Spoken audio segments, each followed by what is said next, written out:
Hey Megan, this is that example problem that we were looking at. And so you knew to take 2 times 7 was 14, and then 7 times 2 is 14, and the 9 from the inside comes from 7 plus 2. So what you're going to use is break that 9 into 2 factors that you're going to need, and actually they're not called factors because you're adding. Factors come when you multiply. So you might go 2x squared plus 7x plus 2x plus 7. Notice the 7 plus 2x came from the 7 plus 2. We just broke 9x into the 2 pieces we need. And so what we're going to do here is we're going to group these things and take out something that's in common. So what we're going to do is we're going to group the first 2, and I see that they have an x in common, and I'm left with x, how about 2x plus 7. When I redistribute, it's there. And on this side, I can't really take anything out, so I'm going to write a 1 in the outside. So looking at this, I have 2 common factors that are in each one. So when I say each one, I have a term in green and I have a term in yellow. They both share a 2x plus 7. So I'm going to take that 2x plus 7 out of each one, and what's left? X plus 1. Don't forget when you do this, a lot of people forget this addition sign here. You're not multiplying. Notice you just pulled that out from each one of them. And would it have mattered if I put the 7x first or the 2x?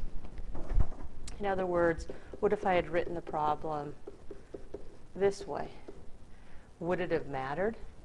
Well, again, grouping the first 2, now I can take out a 2x, so it looks like it's going to be different. Notice there's a 1 there because 2x times 1 gives me that 2x. Don't forget the plus sign. Take out a 7, x plus 1. So now in each of these positions that I have, position 1 and position 2, I can take out an x plus 1 from each, and what's left? 2x plus 7. So it really didn't matter how I put the 2x and the 7x in there in a specific order. It really doesn't matter. So let's try another one.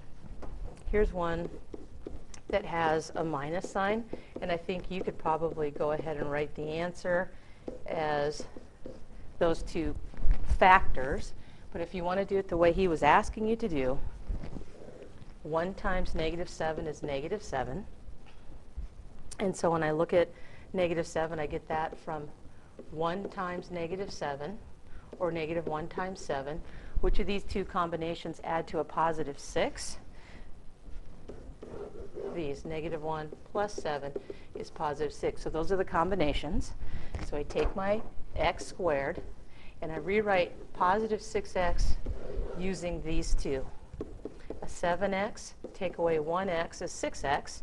Don't forget the minus 7. So essentially, all you're doing is taking this middle term, breaking it into the sum of 2 items that multiply and add to get me what I want when I go back and refoil. So looking at these 2, we want to group the first 2 terms and look at them as one item. We want to group the second 2 terms and look at them as an item. So grouping the first 2, I can take out an x. Grouping the last 2, I'm going to take out a negative 1. Because when I look ahead, I see that I want some matches within these parentheses. That's how I kind of can tell. I'm going to take that yellow piece out from both of them, and what's left? X minus 1. If you go back and check, it's exactly what we got when we foiled it and factored it the quick and easy way. Let's try one more. Let's go 9x squared minus 9x minus 4. Multiplying, I get negative 36. And so let's see, 36, 136, 218, 312, 4, 9. Which combination makes me a 9? The 3 and the 12 make me the 9 that I need. They also make me the 36. So I'm going to take the minus 9x and make it a minus 12x and a plus 3x.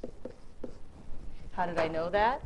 Well, I knew over here that to get a negative 9, the 12 had to be negative. So So the negative 9 is a positive 3x minus 12x. Grouping my first two, what can I take from a 9 and a 12? Let's see, a 3 and an x. 3x minus 4.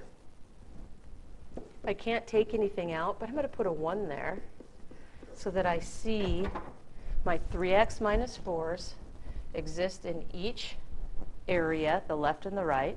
So if I take out a 3x minus 4 from each, what's left? 3x plus 1. And I always put a plus 1 there so it's not just 3x, because when I redistribute that, we need to make sure it works. So just a quick FOIL on this. 9x squared minus 12x plus 3 minus 4 is 9x squared. Whoops, don't forget your 3x there.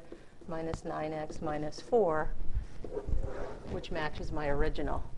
So again, I think you knew to multiply these two, and you knew to break it down. You just weren't realizing that this middle term, minus 9x squared, can be rewritten any way I want. 1 and 8, negative on both of them, to positive 10, or sorry, negative 10 and a positive 1. But which combination do I need to make that 36? So hope this helps you.